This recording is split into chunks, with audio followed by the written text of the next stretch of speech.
Christian musician and evangelist Sean Feucht is canceled and labeled as far right for being a Christian. Klaus Schwab has been dethroned as the king of the WEF for monetary and sexual indiscretions, allegedly. Golfer Scottie Scheffler has come to realize a truth that eludes so many people, robbing them of joy. We're going to talk about that in detail. There isn't really any rhyme or reason to our episode today. I mean, big things have happened, and we're here to analyze them. But I will say, happy halfway point of the summer for everyone. And if you're a parent, a teacher, or a student, you probably respond to that differently. And we'd love to hear about it. It's August 1st. I'm Andrew DeBartolo. That's Matt Hallick. This is Liberty Dispatch.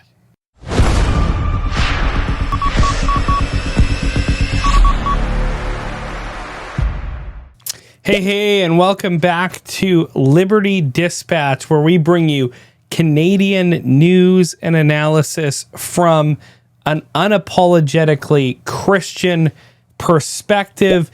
Be sure, if you can, to go over to our Substack at ldcanada.substack.com. You can get all our content over there.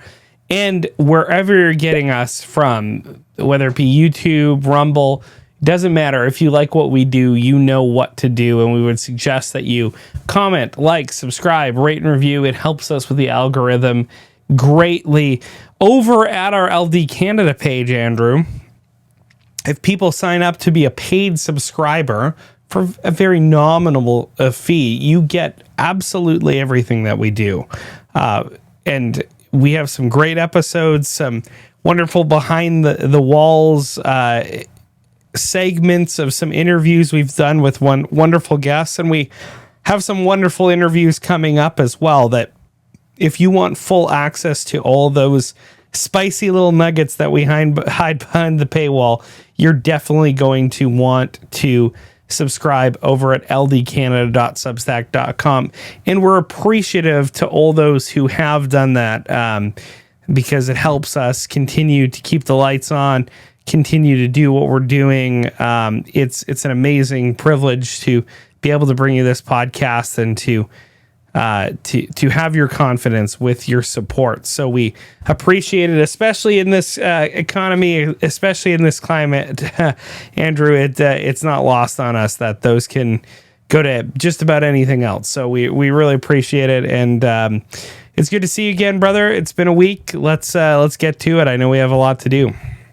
Yeah, one of those interviews is with our friend Jonathan Wellham over at Rocklinc Investment Partners, and that's speaking of the economy, that is an interesting segue, because despite Canada's unstable economy, the borders remain open, negatively impacting our labor market. Meanwhile, the once thriving real estate market is weakening significantly. Now is an opportune time to diversify your assets from overvalued real estate into more attractive investments. If you're considering selling your rental property and diversifying the proceeds, contact Rocklinc Investment Partners, Canada's premier Christian conservative money manager. They share your values and aim to help you navigate economic challenges. Give them a call at 905-631-5462 or email them at info@rocklinc.com. That is link with the C, info@rocklinc.com. Some interesting things happening in the world of news and culture this week. So right off the bat, we need to talk about Sean Feucht. I'm sure many of you are familiar with this story. He is an American Christian musician and evangelist. He planned on doing a Canada-wide tour of musical worship nights. It's worth noting that he is considered, and at least according to the state broadcaster, and I think many, a rising star in the MAGA movement. And he holds to what are traditional Christian social values: biblical marriage, the sanctity of all human life, just to name a few. Well, not only has he been labeled a far-right extremist by the wokies, but a bunch of his concerts were canceled due to permits being denied or actually revoked after the fact. So here's how the Canadian Pravda Corporation, formerly known as the CBC, covered this story. It is a summer of revival in the nation of Canada, and Sean Feucht was embarking on a nationwide tour.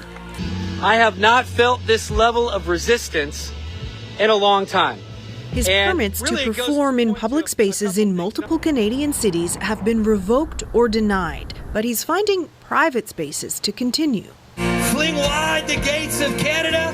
Feucht calls himself a musician, a missionary, and an activist. He speaks out against the 2S LGBTQ+ community. I call them the Rainbow Mafia, the LGBTQ activists. And abortion. Strips Planned Parenthood of all of their money. This death cult. I'd like to congratulate Sean Feucht. He's considered a rising star within the MAGA movement in the United States. His first Canadian event this year was supposed to be held here at York Redoubt National Historic Site in Nova Scotia, but there was public outcry. What I want to know is how this got approved in the first place.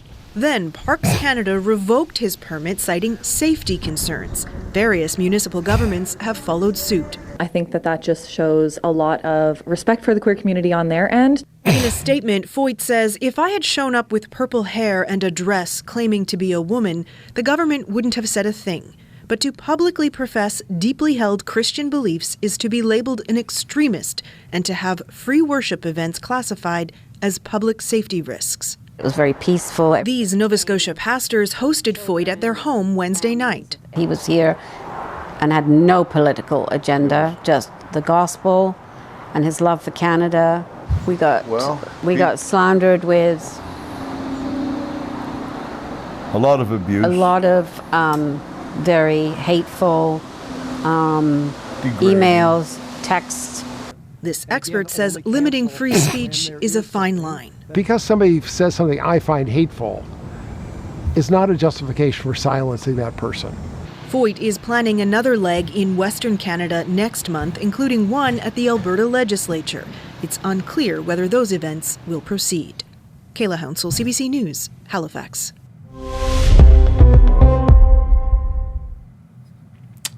Gotta love. What I want to know. Love our state-funded media. Who allowed this to happen? Why did this happen in the first place? Because we don't live in China. That's why. Yeah. This shows that they respect the queer community. No, it shows that they're cowards that bend to the woke mob. It's such a. And here's an expert telling us what everyone should just know already. Yeah. Here's an expert who just knows basic Canadian rights. so here's now those are the happenings. Now, if you can believe it, though, the story actually gets a little bit worse. So it's not just about him being canceled, and he has been silenced and he has been canceled because of his beliefs. But those who support him and platform him must also pay a price, according to the beastly state that is the Canadian federal government and judicial system. This next bit of the story is from the National Post. Quote, the city of Montreal has fined a local church for hosting a concert by the U.S.-based Christian musician Sean Feucht. Feucht's controversial views and his status as a rising star in the MAGA movement have led officials to cancel his concerts in several Canadian cities in recent days. But on Friday evening, an evangelical church in Montreal allowed Feucht to perform a hastily scheduled concert over the objections of the city administration and is now facing a $2,500 fine. A spokesperson for Montreal Mayor Valérie Plante said the Ministerios Restauration Church in the city's Plateau Mont-Royal borough did not have a permit to organize a concert and has been informed that the event could not take place.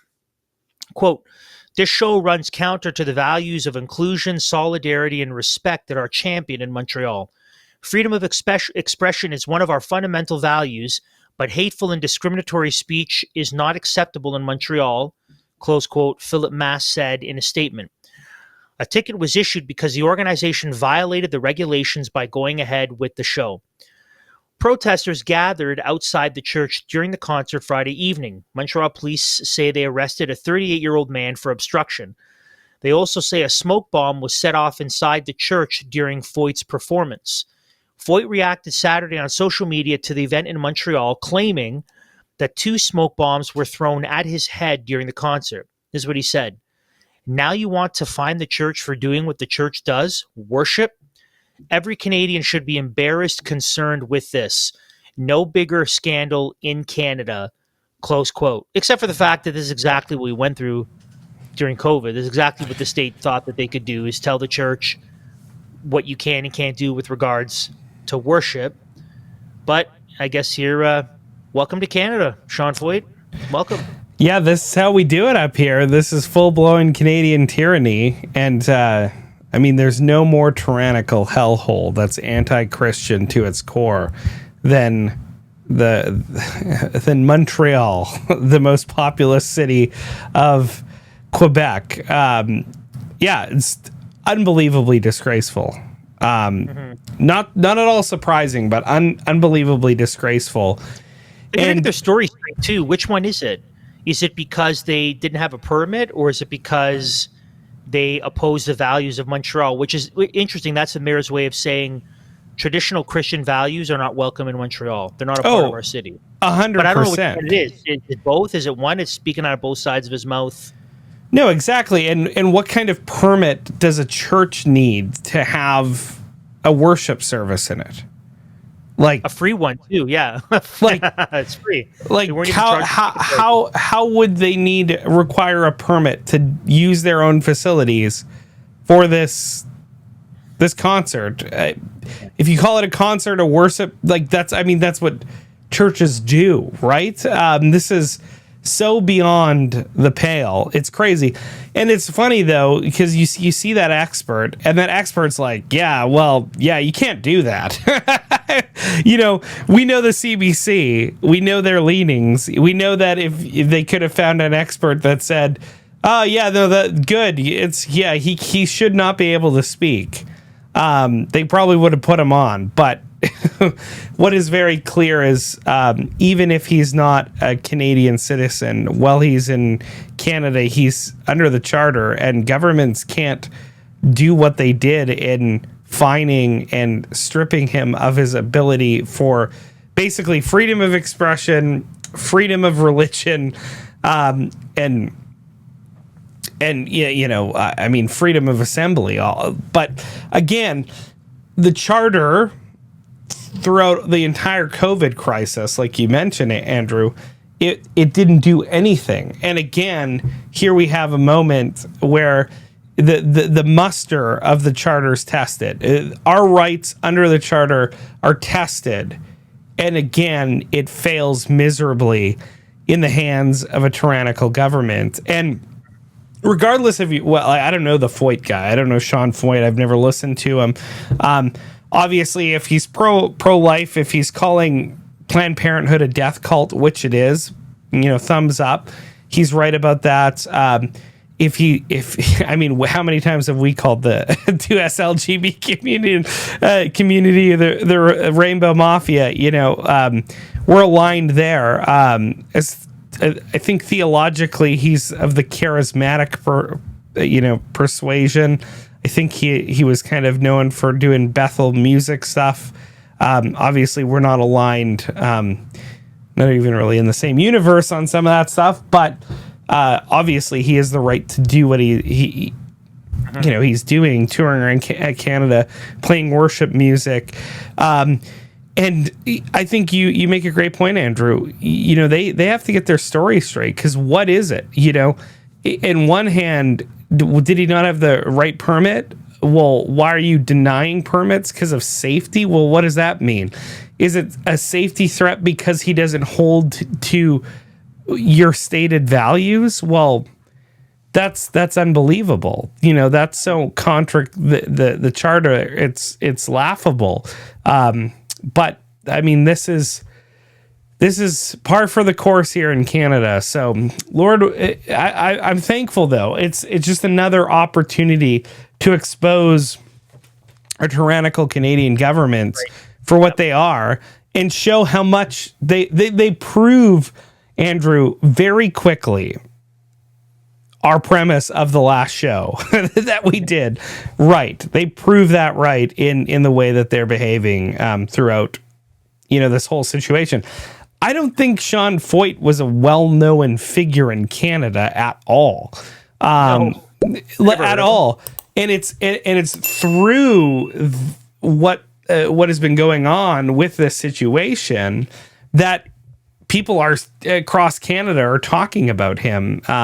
So, I mean, the adage is no publicity is bad publicity, and we're thankful that he's been able to have some big concerts. And, we pray the Lord's blessing on him and these worship services or whatever they are. May they go forward and they go forward in the glory of God. I don't know if you got anything to tie onto that, but it's pretty wild to see it all happen again, Andrew. Hopefully it'll wake people up. Well, probably not. Probably not. I think that that statement, every Canadian should be embarrassed. We should have been embarrassed 5 years ago and concerned, but the vast majority, even the ones who professed Christ, were not embarrassed. We're not shocked. We're not concerned, and this is why we're in the mess that we're in. Apathy. Well, even Andrew, I was surprised. So we've been on her show. You've been on her show multiple times, but Laura Lynn, Tom Thompson was like, kind of defending the government for what they were doing, because she sees Sean Feucht as a charlatan. He makes a ton of money off of doing these worship conferences. She's got free concerts, though. I don't understand.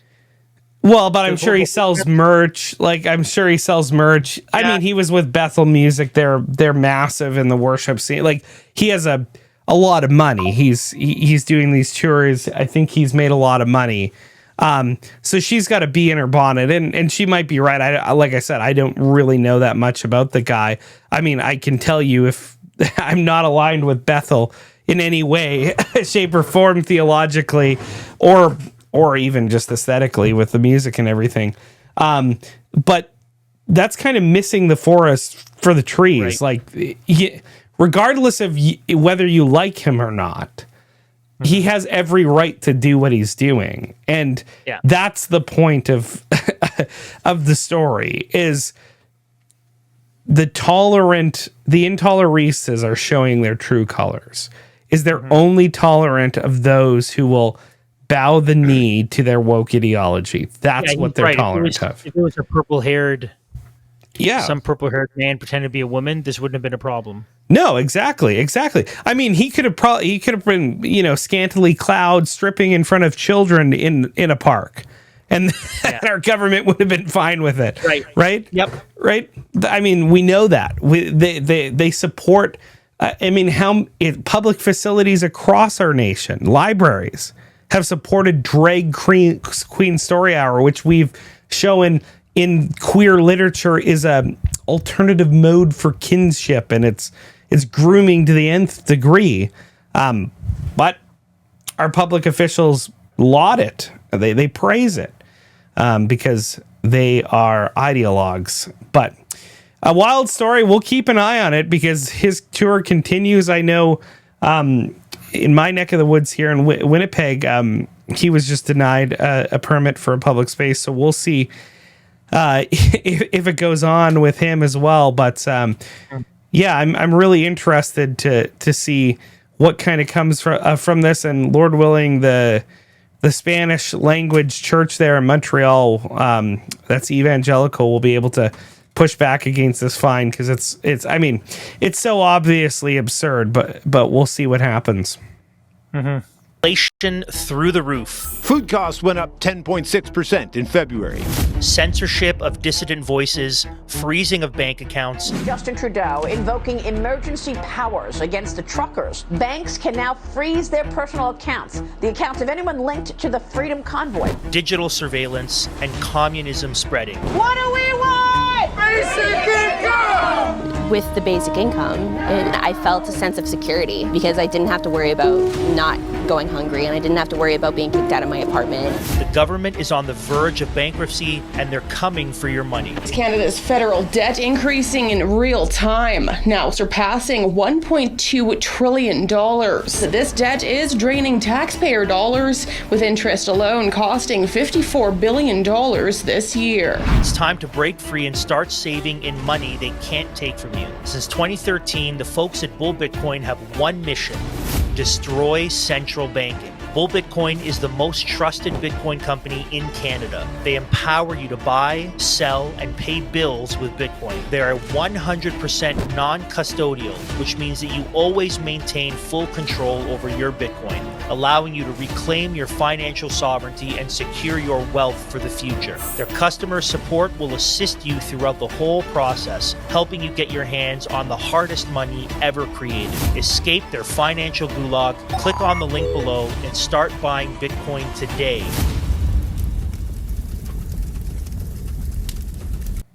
Boom, I didn't shaka. record that video that long ago, and I'm looking at it. I have way more gray hair now than I did. I know. I know, man. What's happened to you? You've just turned less into than a year ago. Yeah, Oh, my man. word.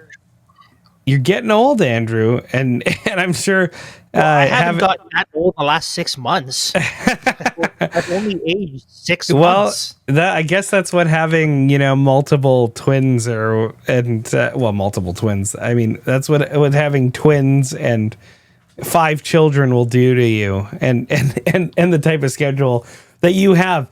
Anyways, Andrew, we're going to talk about our old friend, who we haven't actually talked about very much in the last little while.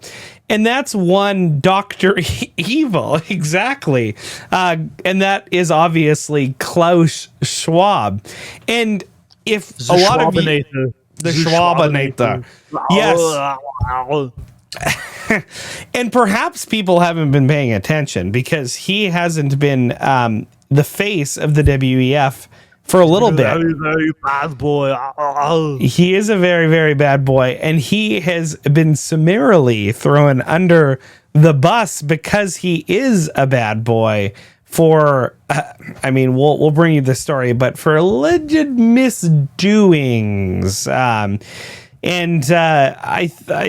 just very interested to hear your thoughts on this, Andrew, but let's get into the story. So, and according to the legacy media, it's not for reasons that we would be, bringing up for Schwab, but it turns out he is as corrupt as we thought he was. But this is probably only scratching the surface. Let's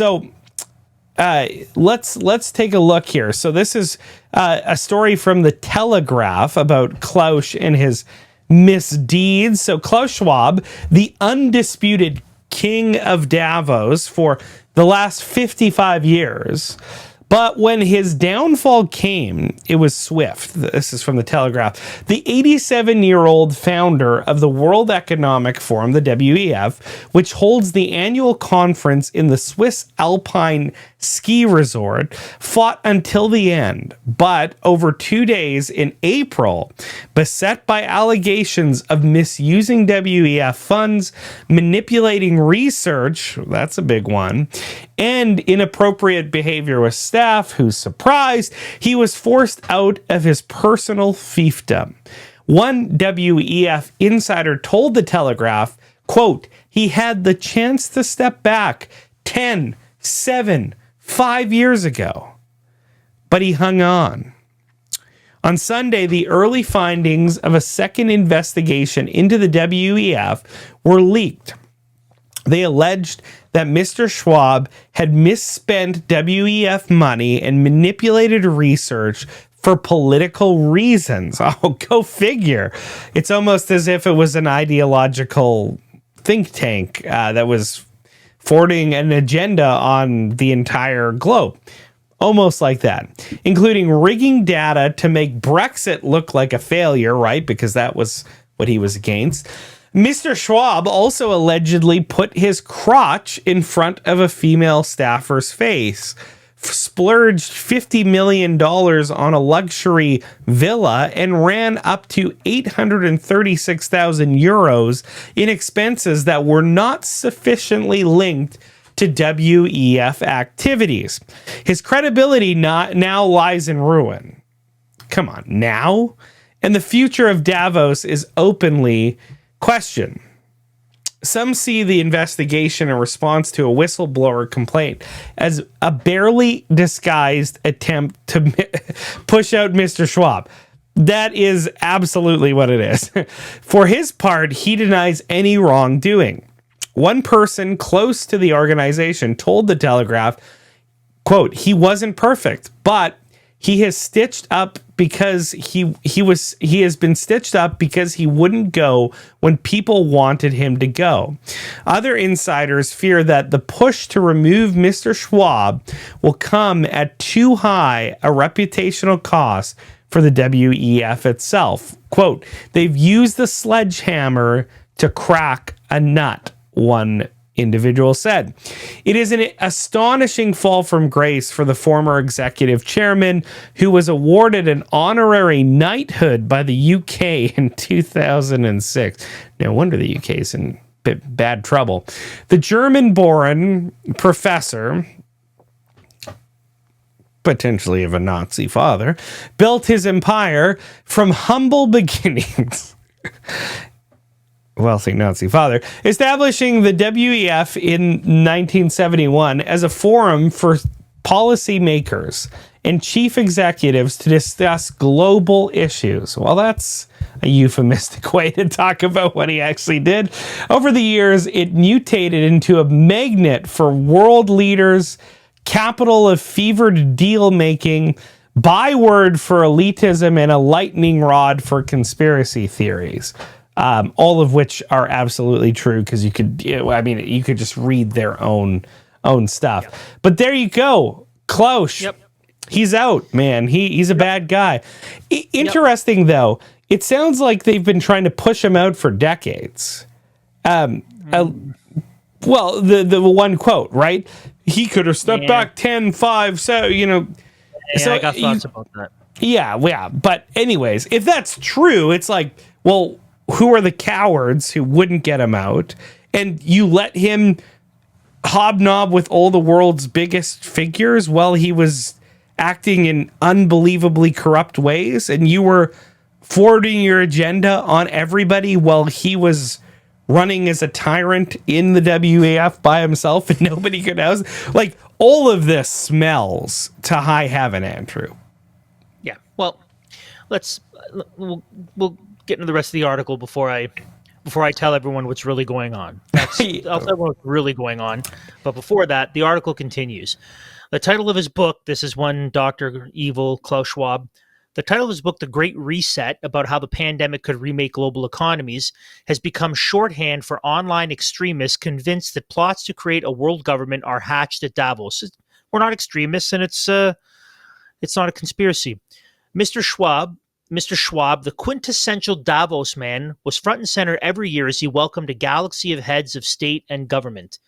They included prime ministers and presidents as different as Angela Merkel and Donald Trump, Emmanuel Macron, and Narendra Modi, or Baroness May and Vladimir Putin. At this year's gathering in January, there was no UK Prime Minister, French President, or German Chancellor in Davos. The demise of Davos has often been predicted, but rivals are circling.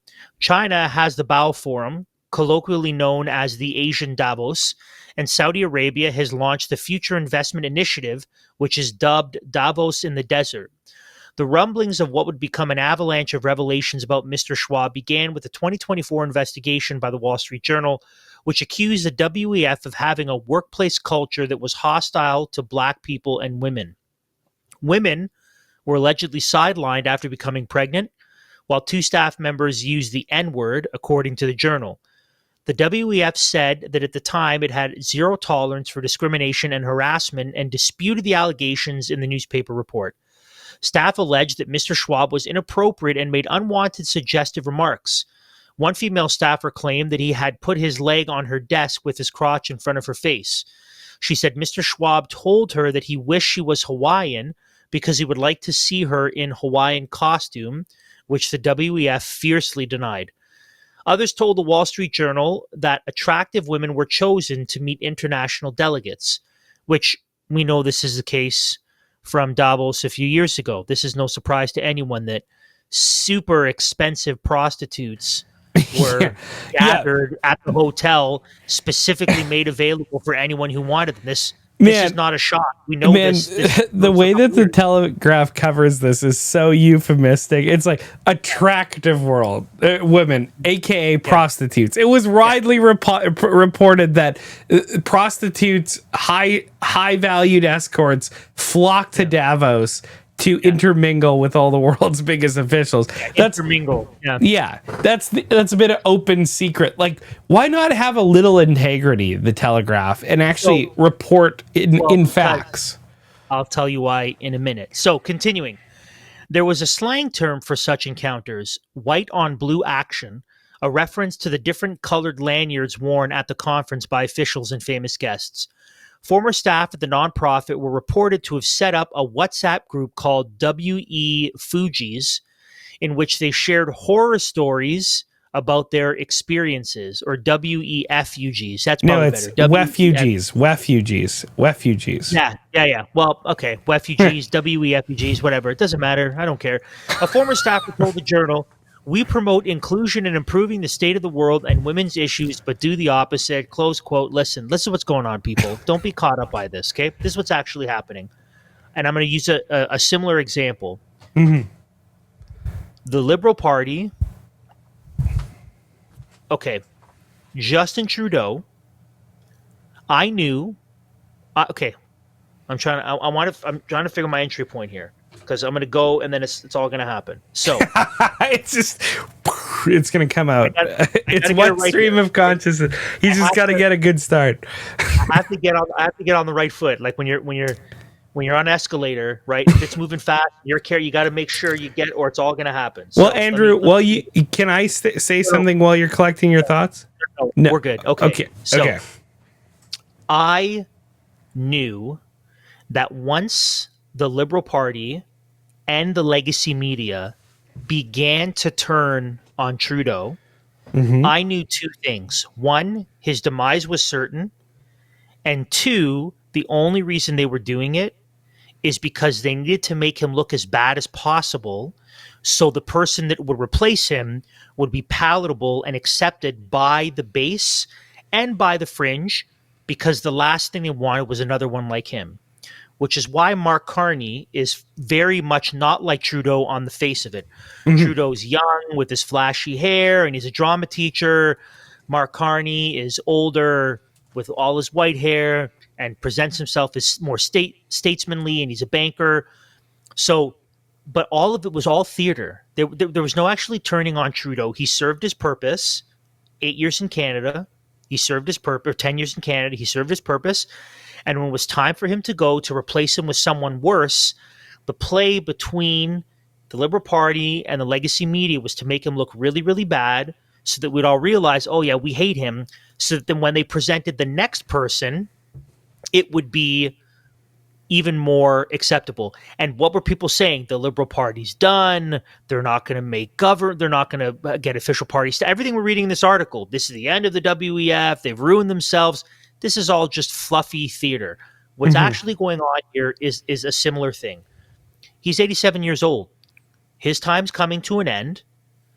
They need to. So even if the WEF as we know it ceases to exist, the article told you that you have other nations and parts of the world that are starting their own version of Davos and the WEF. So they've already given us the play. The play is that all these guys are all buddies. It's not like all these different globalist and international global organizations aren't all connected anyways. So there's someone that's going to replace him, whether it's at the WEF or one of these other WEF-like groups. So there's someone else in mind who's going to drive the globalist ball downfield.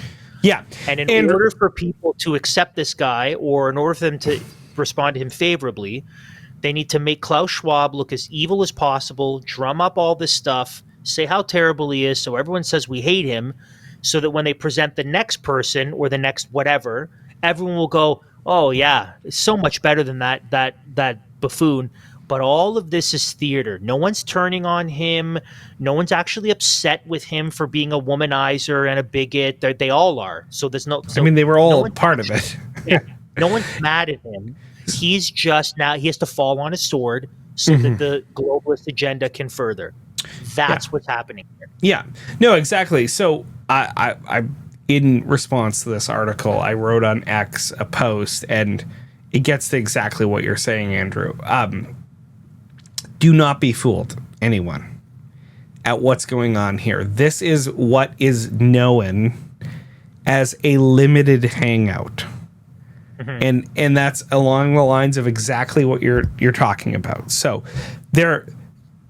this is only beginning to scratch the surface of how vile a creature Klaus Schwab is, right?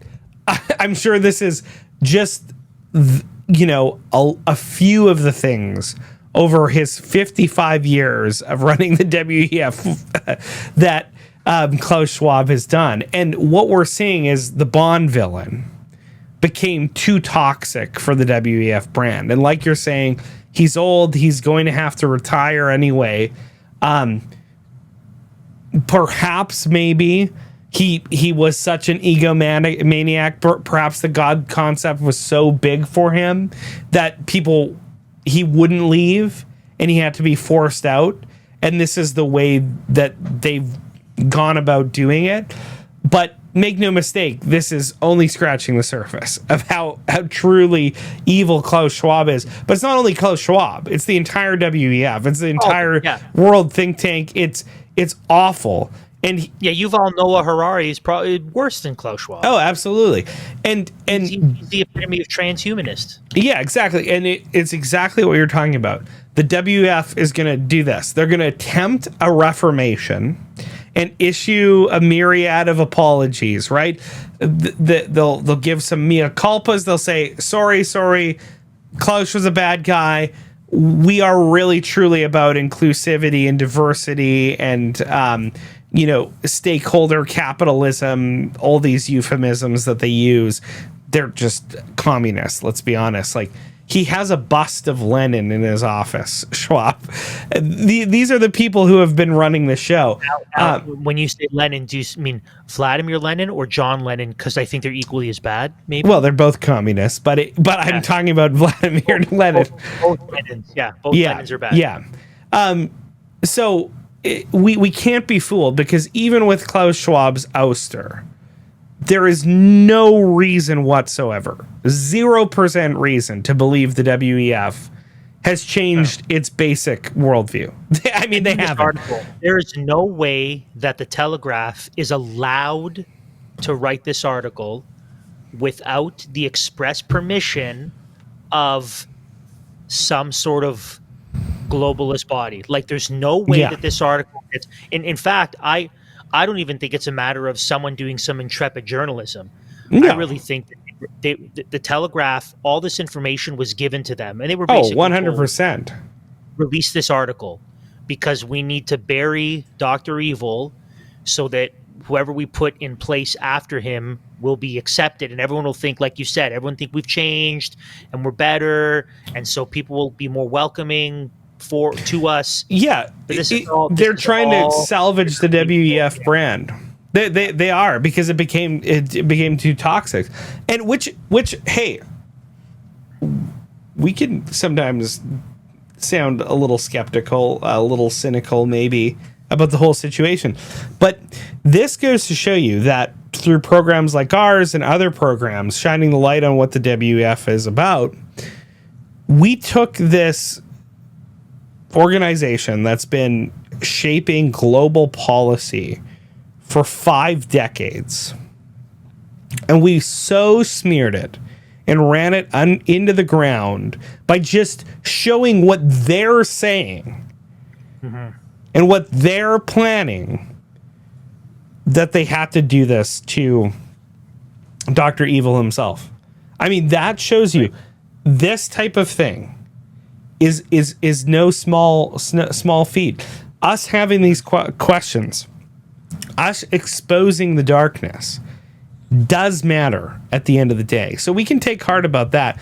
Now, the problem is, like you say, this only scratches the surface, and there's a bunch of other, IMF, the UN, these 2 other groups that they're talking about. Yeah. The WHO. International Bank of Settlements. There's all this There's so much. There's so yeah. much. What is the Italian?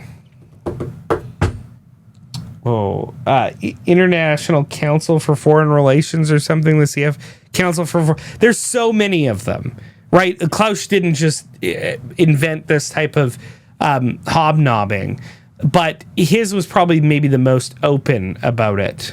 But nevertheless, here you are, Dr. Evil. He's been canceled. So there you go, Andrew. But the lesson that we want you all to take away is don't be fooled. The WF is going to still try and push everything that they've been pushing for a long time, even if it has to be out of the spotlight behind the scenes until they can.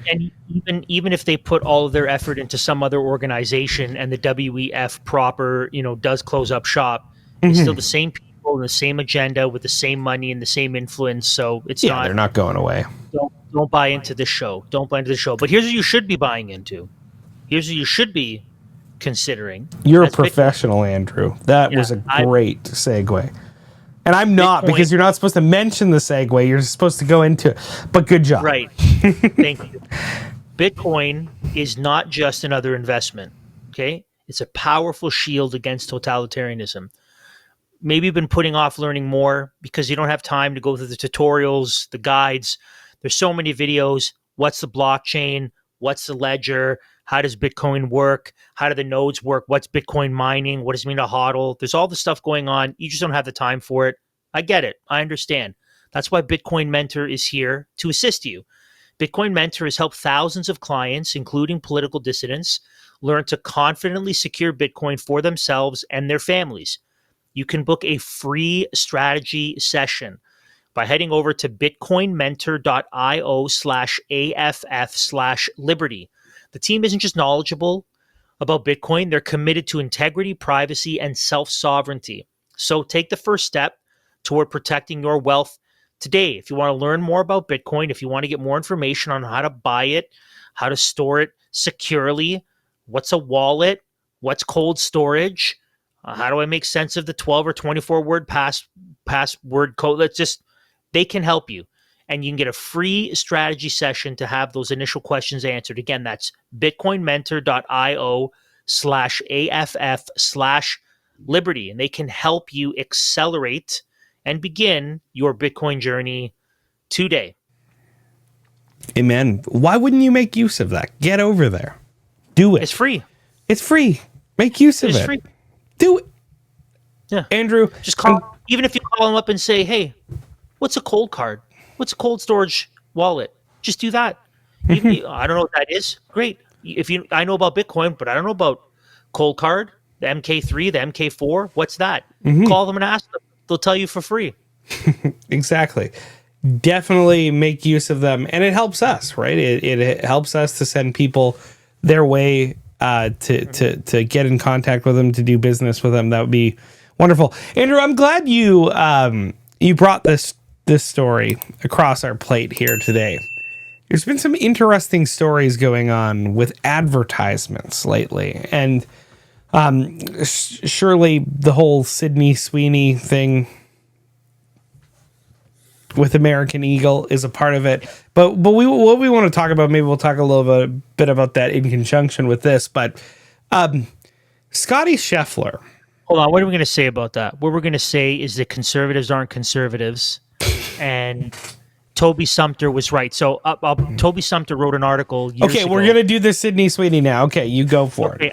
I'll just really quick. So a number of years ago, the Daily Wire, who I'll be honest with you, I don't really like and appreciate anymore, not for a while. I think that by and large, they took, where do I begin? Clavin's pro-sodomy. He says he's a Christian, he's pro-sodomy. So that's a big X for him because his son is. And so he's blinded by that. He may not be a believer. So let's just put that on the side. Sorry, Clavin. Which is classic. Which is classic of the people who And so that's a problem. You got Ben, who was super soft. He was telling people just shut up and get the damn shot so that your life can go back to normal. So he's done. He's like, that's it. He hasn't repented of that publicly. So bye Ben. And then Knowles, he's all right, I guess. So I don't like the Daily Wire very much anymore, to be honest with you. They always had a little bit of a problem, right? Like, to me, yeah, but they were tolerable. I could deal with well, them. like I still listen to Ben. I still listen to some of these guys. I don't like, though I might disagree with them. I'll listen to them. But I mean, they've always had a problem, and in the fact that they are primarily the personalities are primarily Catholic or Jewish. But they're not actually conservative. That's the problem. There's a historic definition of conservative. They're not actually conservative. Well, I think Knowles would be pretty close to like a Burkean conservative. Close don't count. Well, so, Walsh would probably be close too. I mean, they're definitely. Anyways, let me. Okay, yeah, so you go for it. A number of years ago, Daily Wire was being sponsored by Gillette, I think, and then Gillette pulled back because Gillette is super woke and they were threatened by the purple-haired monsters. Yes. So they came out with Jeremy's Razors, and the commercial for Jeremy's Razors included a bunch of women in bikinis, super cleavage, surrounded by Jeremy and his razors, and it's like, look how manly we are. We're not woke. We're so manly that we. Okay, and then Toby Sumter over at Cross Politic, pastor Left Feast Network. Cross, okay, he said he wrote an article saying the Daily Wire is proto woke. And in essence, the article was that the Daily Wire and Gillette both don't know what a woman is. Gillette doesn't know what a woman is because they think a woman is someone who can be a man, or a man who pretends to be a woman is a woman. But he said the Daily Wire also doesn't know what a woman is, and they don't know what womanhood is because in their estimation, a real man, a manly man, is someone who has bikini-clad women. And that's appropriate to display women in that way. And his argument was they're proto-woke. Sure enough, it wasn't that long after that almost everyone on the Daily Wire was celebrating Dave Rubin and his sodomite partner for engaging in eugenics and womb rental and like a real Handmaid's Tale kind of thing. And everyone in the Daily Wire was celebrating. He's going to make a great dad. We're happy for him. And Toby was vindicated. The Daily Wire was dancing the woke dance, but they were doing it on the other side of the political spectrum. So that's the setup to say this whole Sydney Sweeney thing is more of that. What it is it's conservatives. If conservatism is merely we don't do sodomy, we don't do trans stuff, but we're okay with women in seductive poses as long as they're actual biological women, yay conservatism. That's not conservatism at all. And so I think the Sydney Sweeney thing has just highlighted more of the fact that conservatism and those who self-profess to be conservatives, it is a hollowed out, empty, meaningless term that they label themselves, and they're not. Many conservatives are not actually conservatives, because if your conservatism is merely we are not like the left, without being able to firmly establish reactionary. This is who we are. Yeah, we are who we are based on principles that are timeless and true and right and beautiful and good. This is who we are, not in response to or in reaction to. And that's not who the majority of conservatives are. In the Conservative Party, in the Republican Party, and most people who say I'm a conservative are not actually conservative.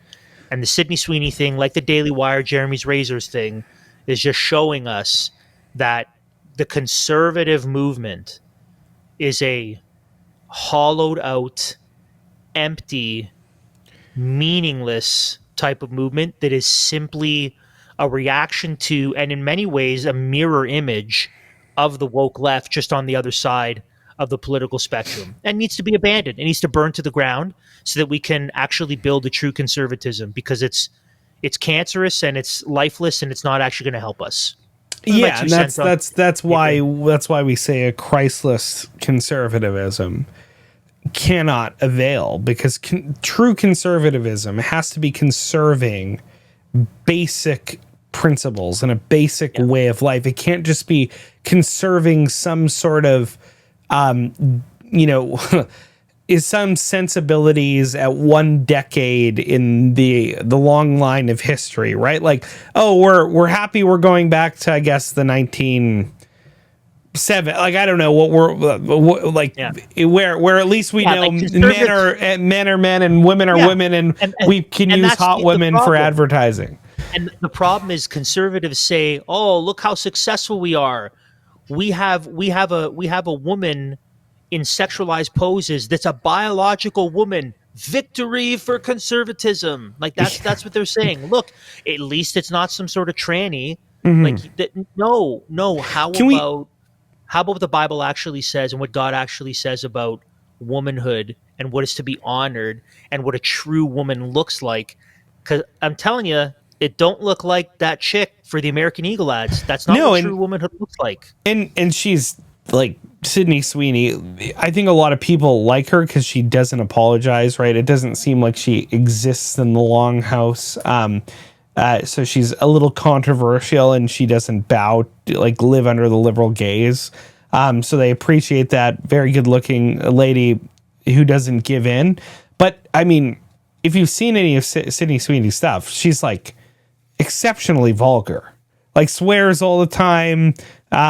She's obviously hypersexualized in just about everything she's doing. That's not the virtuous Proverbs 31 woman that the scripture holds up as the pinnacle of what a true woman and a true wife is. He was right when he wrote that article totally. Years ago. No, 100%. Conservatives don't know what a woman is either. But Andrew, and even Matt Walsh, I love Matt Walsh. And I love that. I just channeled Trump a little bit. I love Matt Walsh. I love him. He's great. I love Matt Walsh, but I appreciate it. I'm speaking in hyperbole. I appreciate Matt Walsh, okay? And I appreciate the documentary. But at the end of the documentary, when he answered the question that a woman is an adult biological, biological female, haha, yay, look at that zinger. We stung it. Like, Matt Walsh doesn't know what a woman is. Yeah. Because I mean, his definition is only biological. He's missing it. No, exactly. No, there's not, and that was my biggest problem with that whole documentary of what is a woman, is the end. They to the left. Ooh, congratulations. Yeah. You read the dictionary definition of a woman with no reference to God. Congratulations, you have passed the biological checkpoint of womanhood. And you haven't done anything else. So, but no, exactly. But Andrew, I really like though. I like Scottie. Well, he's no Connor. He's no Connor, and I like Scottie. Remember, don't be a Connor. Yeah, don't be a Connor. I like Scottie. Be a Scottie. Don't be a Connor. Before we move on to Scottie Scheffler, who I do really like, the reaction from the left, though, we have to talk about the reaction from the left. Yeah, because apparently being a hot girl in blue jeans is a Nazi dog whistle. Yeah. That is unbelievable. Obviously, I can't remember who said this. If the left didn't, I think it was Knowles who said, or maybe Clavin. If the left didn't have double standards, they'd have no standards at all. Oh, of course, because since when is the left wing of anything against eugenics even like right? They're saying, okay, it's obviously not a Nazi dog whistle. That's insane. But let's say it was. Okay, let's say the good genes. The Hammond foam play on words there that they're doing. Let's say, okay, it is a Nazi dog whistle, and they're saying her genes are good because she's blonde hair, blue eyes, and they're forwarding the Aryan view of human beauty and goodness. Let's say that were the case. Is eugenics bad? If eugenic dog whistles are bad, how about an organization that was founded by a lady who was an overt eugenicist, who had an entirely well-defined view of how to eradicate unwanted populations, who was well thought of by one Adolf Hitler, who was pro-Nazi, pro-KKK, Darwinian, very Darwinian. Margaret Sanger, who created Planned Parenthood.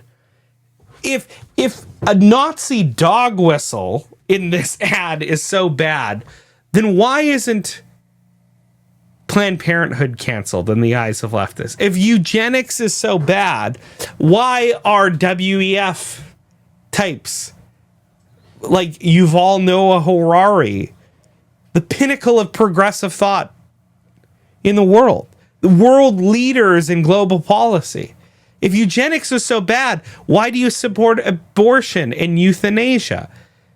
If the left didn't have double standards, they'd have no standards at all. Yeah, and it's like, they're so insane they can't see that. Yeah. I can't remember if it was an episode or it might have been an interview that I did with someone recently. I'm thinking it might have been an interview where I basically said the left only uses people as political pawns, and their outrage is only outrage up until a certain point, and up to a certain part that works for them. But beyond that, then it's to be hated, then it's to be despised, but it only goes so far. And that's why so women, yes, empower women, right? Like, how could you possibly be opposed to some woman wearing jeans in some controversial poses, but at the same time, we support sex work? And we elevate sex work. I know. Like, it's so crazy, man.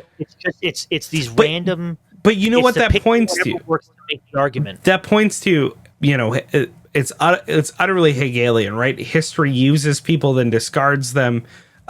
They don't know that, though. But what does it point to? The issue is never the issue.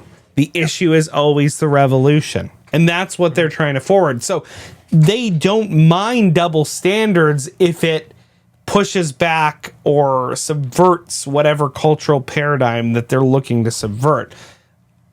Talking about subverting cultural paradigms, the story that we actually had in the third segment was not unrelated to what we've been talking about. Scottie Scheffler, top-ranked golfer in the entire world right now, was at a press conference after a tournament win, and he had some very interesting thoughts on success that we want to talk about, meaning and joy, and it warrants a really, really closer look. So this is why you've put this in the episode. I'm sure you have a lot of thoughts. I do too. It spurred no shortage of reaction from people, especially in the sports world. So let's see what Scottie has to say about success and is speaking in the context of a tournament win. I think it's kind of funny. I think, I think I said something after the Byron this year about, like, it feels like you work your whole life to celebrate winning a tournament for like a few minutes. It only lasts a few minutes, that kind of euphoric feeling. And to win the Byron Nelson Championship at home, I literally worked my entire life to become good at golf, to have an opportunity to win that tournament. And you win it, you celebrate, get to hug my family, my sister's there. It's such an amazing moment. And then it's like, okay, now what are we going to eat for dinner? Life goes on. Is it great to be able to win tournaments and to accomplish the things I have in the game of golf? Yeah. I mean, it brings tears to my eyes just to think about, because it's literally worked my entire life to become good at this sport, and to have that kind of sense of accomplishment, I think is a pretty cool feeling. To get to live out your dreams is very special. But at the end of the day, it's like, I'm not out here to inspire the next generation of golfers. I'm not here to inspire somebody else to be the best player in the world, because what's the point? This is not a fulfilling life. It's fulfilling from the sense of accomplishment, but it's not fulfilling from a sense of like the deepest, places of your heart. There's a lot of people that make it to what they thought was going to fulfill them in life, and then you get there and all of a sudden you get to number one in the world, and then they're like, what's the point? And I really do believe that, because what is the point? You're like, why do I want to win this tournament so bad? That's something that I wrestle with on a daily basis. It's like showing up at the Masters every year. It's like, why do I want to win this golf tournament so badly? Why do I want to win the Open Championship so badly? I don't know. Because if I win, it's going to be awesome for about 2 minutes.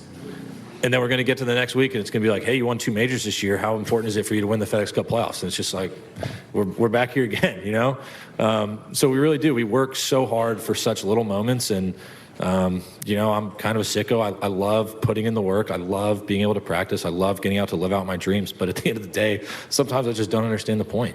Because I don't know if I'm making any sense or not, but am I not?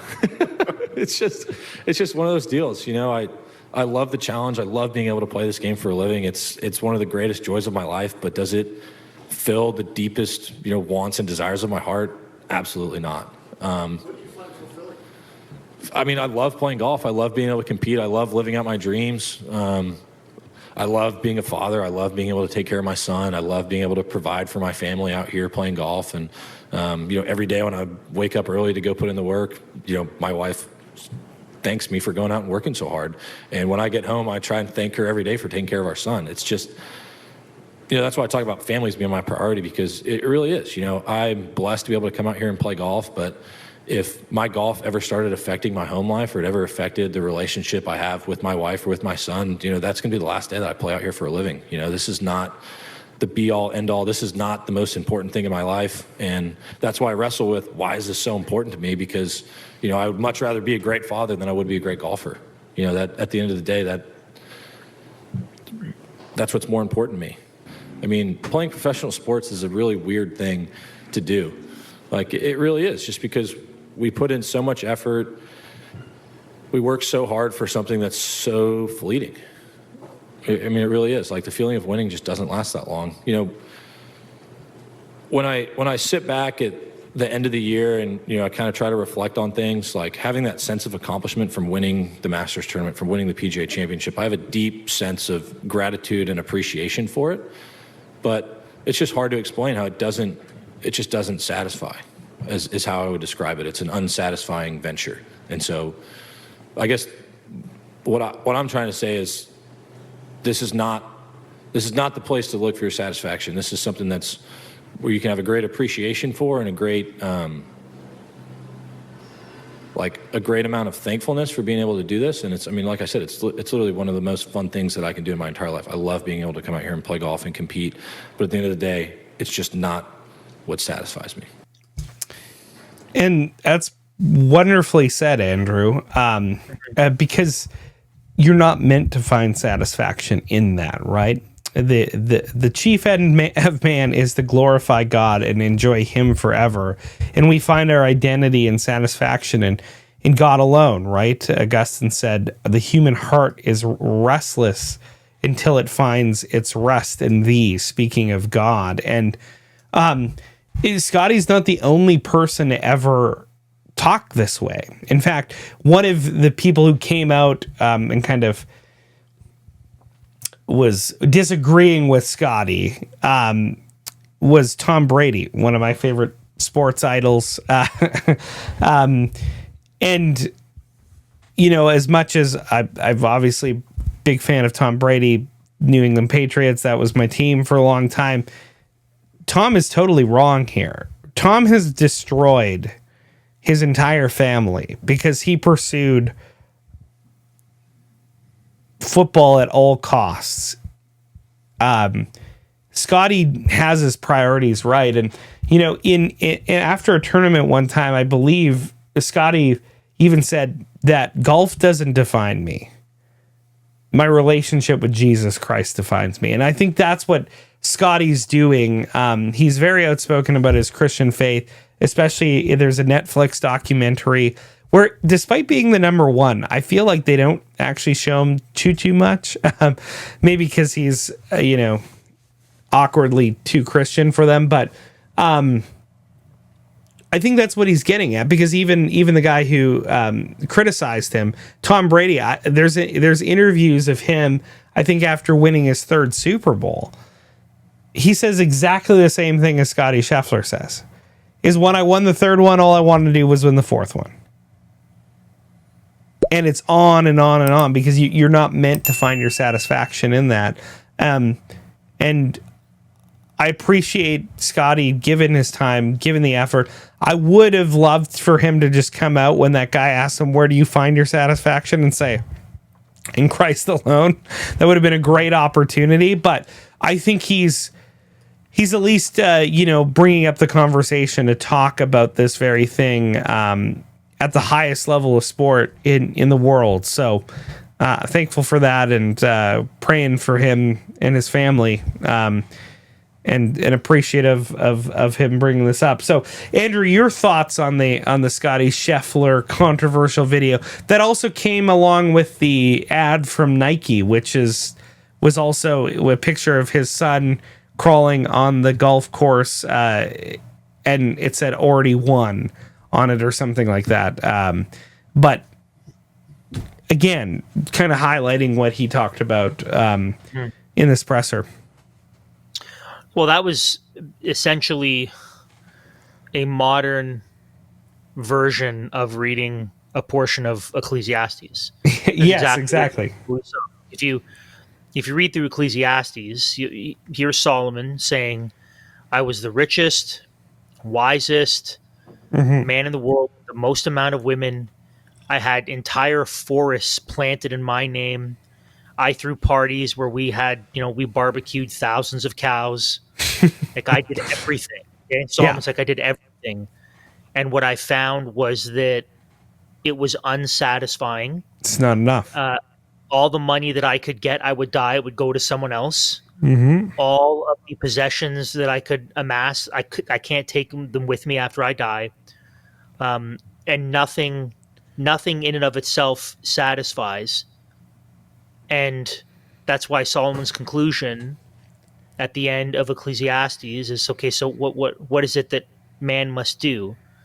Well, he must fear God and worship him and be thankful to him for everything that he has under the sun. Like that's Solomon's conclusion. Fear God, love God, serve God, worship God. That's get the to end work of the matter. for his glory. So that's the first thought. The first thought is what we're seeing is kind of a modern outworking of a similar Ecclesiastes thing. My second thought is coming out of the COVID era, seeing the emergence of this kind of freedom movement, a time very disparate freedom movement in Canada. I think that there's an opportunity for Christians, especially, that we've been given a tremendous opportunity to share about the hope that we have and the reason why we do the things that we do. And I mean, obviously, we are for we want to see righteous judges. We want to see a legal and judicial system that is good and right. We want to see police officers that are doing good and not acting in a corrupt manner. We want to see overall bureaucracy pulled back. We want to see better spending. We want to see the eradication of statism and its various state-funded apparati like education and media and healthcare. So I mean, we're for all that, and we're for the freedoms and liberties that belong to Canadian citizens by nature of them being human beings made in God's image. So we're all for that. That's great. But I think there's a tendency in the broader freedom movement, even among Christians, to forget that we are about the work of advancing God's kingdom as we glorify him through our obedience. That's our job. That's what we're about. Those things aren't ends in themselves. They're not ends in themselves. Any kind of freedom movement, any kind of working in the political sphere, and I'm very involved in the political sphere. A number of people from our church have started an electoral district association. We're looking at helping to run and train candidates and do fundraising and be a positive force for good in our county. So I'm all for political engagement. I'm all for people running for office. So I'm not, disparaging that. But whenever we meet, whenever we talk about what we're actually doing is we are joining Christ as he advances his kingdom on this earth, as we are not Lone Ranger Christians who are disconnected, but we are all very much connected to a local church where we serve and grow and do fellowship and discipleship. So I think Christians need to take seriously our prime directive, right? Our main purpose. And our main purpose, even in the middle of a statist kind of Canada, needs to be obviously love for Christ, commitment to our family, and then full on wholesale commitment to our churches and discipleship and evangelism. And primarily what we're about bringing the gospel to bear so that those who are lost and those who are in darkness will be made new in Christ, and about the church that he is building and about the kingdom that he's advancing. And that is what will grant life meaning and purpose. And even and though I agree with the sentiment of what Scottie was saying, even the fatherhood piece, I mean, the fatherhood piece is obviously tremendous, but there's going to be a point when my 5 kids are all grown up, out of the house, not at home anymore, and now they're their own fathers and mothers. And my job as a father is very different. I'm obviously going to be their father, but the meaning that's derived from raising and sending out children is only for a very small window. And then what? So even that, I would say, the fullness of meaning and purpose, if it's to be found in you raising and sending your kids, okay, so what happens when they're gone? Yeah. Right? Like, we got to get even more foundational in that. Yeah. And it's all things. It can't be in any created thing. It's all things for the glory of God and for the name of Christ in advancing his kingdom and working toward building his church and bringing the gospel to those who are perishing. And all these other things fall under that. But that needs to be at the very center of it.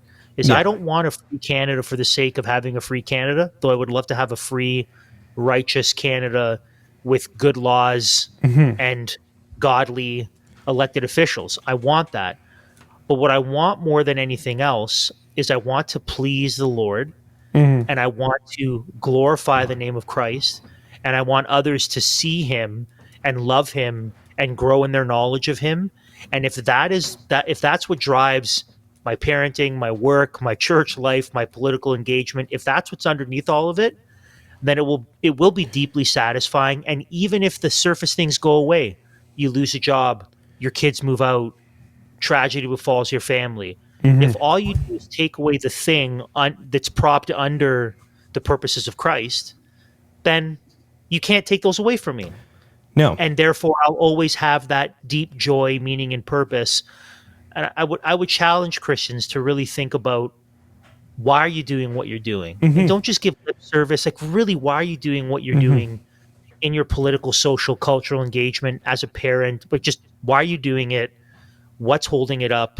And if it's not ultimately for the glory of Christ, then at some point you'll just find an emptiness there because you're trying to derive meaning and purpose in something that was never made to give it to you. Exactly. The only thing that you're meant to find your meaning and purpose in is the advancement of the kingdom of God under his rule of love. Right? The things that we hate in culture are because of ultimately who we love, which is the Lord, right? We can't be tossed to and fro by all these movements that are happening on us. We have to be around us. We have to be founded on the rock, and that rock is Christ and his word and his teachings. And Andrew, what you talk about is a person who's unstoppable, a person who cannot be stopped, because they're founded on the promises of God, which find their yes and amen in the Lord Jesus Christ, who is so sober-minded and sure and steadfast, even amongst the tumult, that's a dangerous person. And that's what we talk about on our show all the time, is being that type of person, because it's that type of person that ultimately is free. Not only free in Christ from sin and death, assured of eternal life, but truly free because they can't be tyrannized by others. And if we want to see a freedom movement moving forward in Canada, we have to be that type of person. We have to be sober-minded, vigilant, built on the sure rock, finding our sustenance and our strength in Christ and Christ alone, and doing all that we're doing for the glory of God alone. It's that type of bedrock foundational belief that you talk about, Andrew, that will, if cultural transformation is truly going to happen in Canada, will have to be at the heart of it. And that's why our show exists. Not only to look at the headlines, to engage with the culture, to bring conservative Christian commentary to news and analysis on everything that's going on, but ultimately to point you to Christ as the sure rock. That is why we end every show by reminding you that it's for freedom that Christ has set you free. Stand firm again and do not submit again to a yoke of slavery. Until next time, everybody, God bless you. Liberty Dispatch has been brought to you by SDG Media. If you want to stay in touch with us on all things Liberty Dispatch, join our email list, or support the show, head over to ldcanada.substack.com.